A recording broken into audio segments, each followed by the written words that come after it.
Hi guys, मेरा नाम है साहिल खन्ना और आज की वीडियो शुरू करते हैं। सबसे पहले न्यूज़ है डोनाल्ड ट्रम्प की। तो रेसिप्रोकल टैरिफ की अनाउंसमेंट आज होने वाली है। लेट्स सी क्या होता है, क्या नहीं होता, उसका इम्पैक्ट किस तरीके से मार्केट के ऊपर पड़ता है। ऑल्दो कल का दिन अच्छा नहीं था मार्केट के लिए, तराही तराही दिखाई दी है।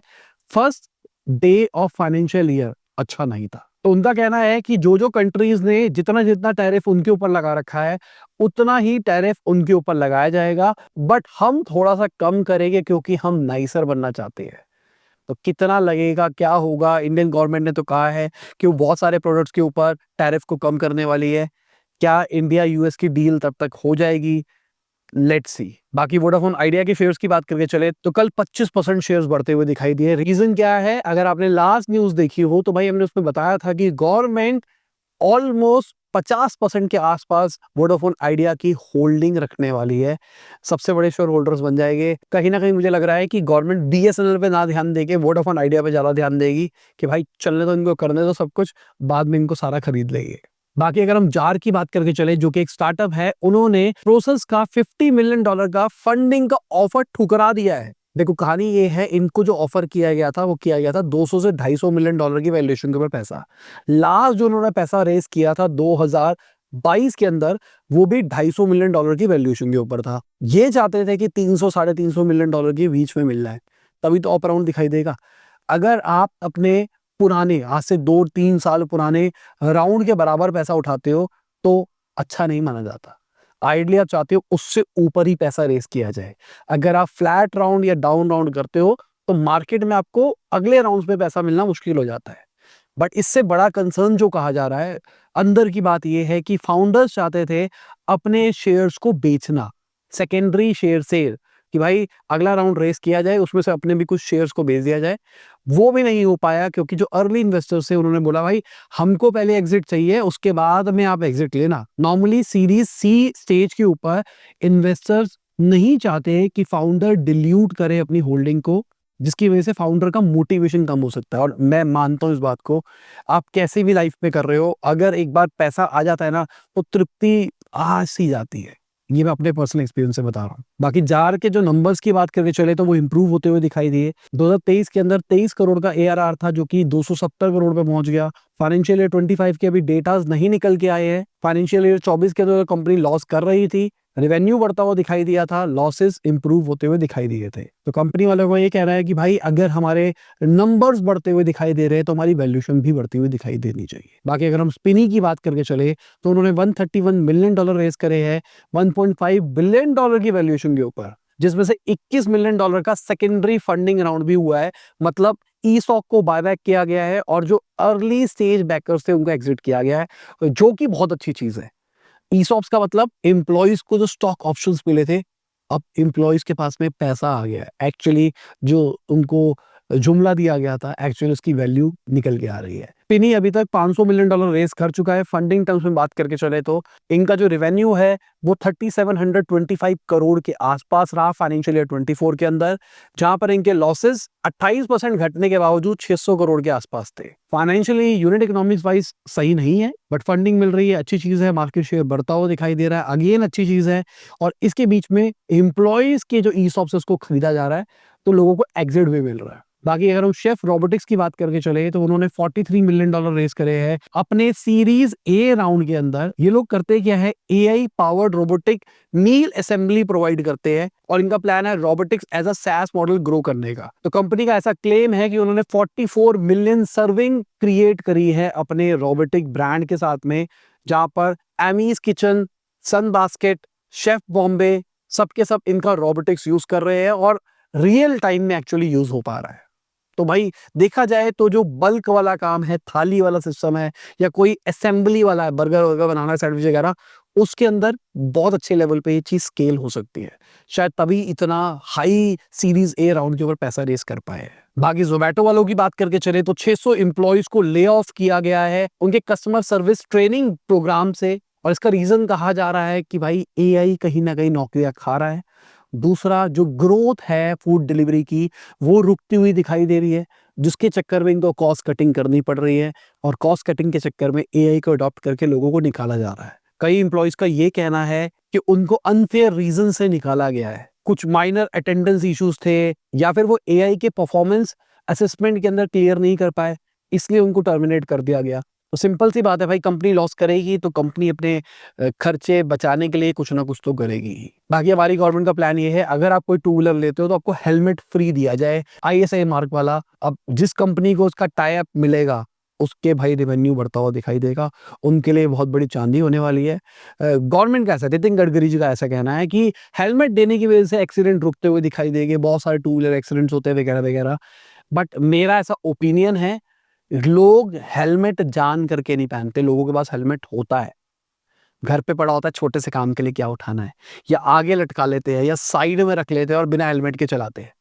लोग हेलमेट, ज्यादातर मैं कह रहा हूं मेजॉरिटी ऑफ लोग हेलमेट इसलिए पहन रहे हैं ताकि चालान ना देना पड़े, अपनी सेफ्टी सिक्योरिटी का कोई लेना देना नहीं है। मैं अपनी बात करके चलता हूं, मेरे को याद है 2017 दिसंबर 31 दिसंबर के आसपास मेरा स्कूटी पे एक्सीडेंट हुआ था। मैं विदाउट हेलमेट था और बस बच गया था। ये मान लो कि डिवाइडर के ऊपर मेरा सिर लग सकता था, और वो किस्मत थी, कुछ भी मान लो, ऑलमोस्ट यहाँ पे एक छोटा सा स्क्रैच आया था और कुछ नहीं हुआ था। मेरे इस वाले हाथ पे आया था, ये याद है, ये हड्डी देखो थोड़ी सी हार्ड है ना, यहाँ पे आया था। मैंने भाई भगवान ने किस्मत से बचा लिया है। उसके बाद से मैंने स्कूटी जब भी चलाई, चाहे मैं 100 मीटर दूर जा रहा हूँ, 50 मीटर दूर जा रहा हूँ, मैं हेलमेट पहन के ही जाता था। लोग मेरा मजाक बनाते हैं, भाई यहाँ तक भी हेलमेट पहन, मैं पहनूंगा भाई, मेरे को लेकर देना नहीं है।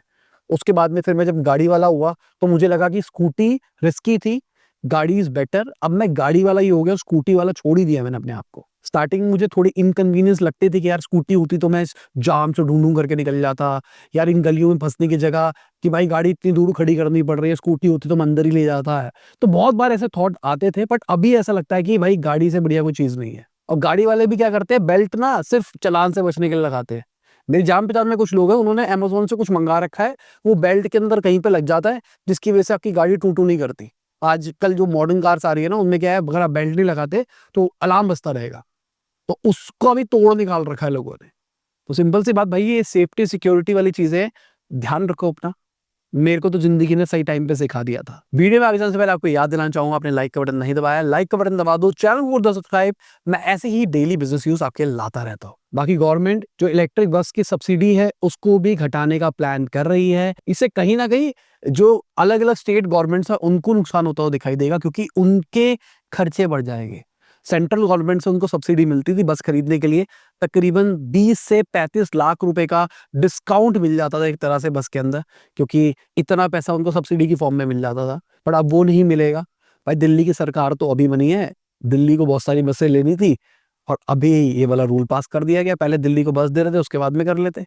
इतने सालों के बाद सरकार बनी है। मेजर प्रॉब्लम पता है क्या, ईवी पूरे इकोसिस्टम के अंदर बैटरी की कॉस्ट। बैटरी मेजरली चाइना से ही आ रही है, सारा माल चाइना से आ रहा है, इंडिया के अंदर दग रहा है, जिसकी वजह से कहीं ना कहीं हमारी कॉस्ट बढ़ती हुई दिखाई दे रही है। तो गवर्नमेंट ने इसके अराउंड भी कुछ काम करना शुरू किया है। आइडिया तो यही है कि भाई इंडिया में बैटरी शैटरी बने, जिसकी वजह से कॉस्ट नीचे आ जाए। ऑल तो पिछले कुछ टाइम के अंदर कॉस्ट नीचे घटती हुई दिखाई दी है। नितिन गडकरी जी की बात याद है मुझे, उन्होंने बोला था कि जो आईसी इंजन होता है, पेट्रोल डीजल वाले इंजन होते हैं, उसी के आसपास रेट पे ले आएंगे हम इलेक्ट्रिक गाड़ियों को बिना सब्सिडी के। बाकी ओला इलेक्ट्रिक की बात करके चले तो ऑलमोस्ट 200 करोड़ रुपए अपने बैटरी बिजनेस के अंदर डाल रहे हैं, क्योंकि उनको शायद समझ में आ रहा है बैटरी एक अच्छी अपॉर्चुनिटी है। बट ऐसा नहीं है, उनको भाई नोटिस मिला है मिनिस्ट्री ऑफ हैवी इंडस्ट्रीज से, आपका जो पीएलआई स्कीम का टारगेट है वो पूरा नहीं हो रहा है। आपको एडवांस केमिस्ट्री सेल के अंतर्गत स्कीम में रखा गया था और आप उसको पूरा नहीं कर रहे हो। इनका प्लान है फाइनेंशियल ईयर 26 के Q1 के अंदर अपनी नई बैटरी डिलीवर करने का अपनी फैक्ट्री से। क्या कर पाएंगे या नहीं कर पाएंगे ये नहीं पता भाई। बाकी इनके शेयर प्राइसेस पिछले कुछ टाइम से कॉन्स्टेंटली घटते हुए दिखाई दे रहे हैं। बाकी सॉफ्ट बैंक की बात करके चले तो वो $16.5 बिलियन का डेट रेस कर रहे हैं। जो दुनिया को कंपनी पैसा देती है, आज वो पैसा रेज कर रही है।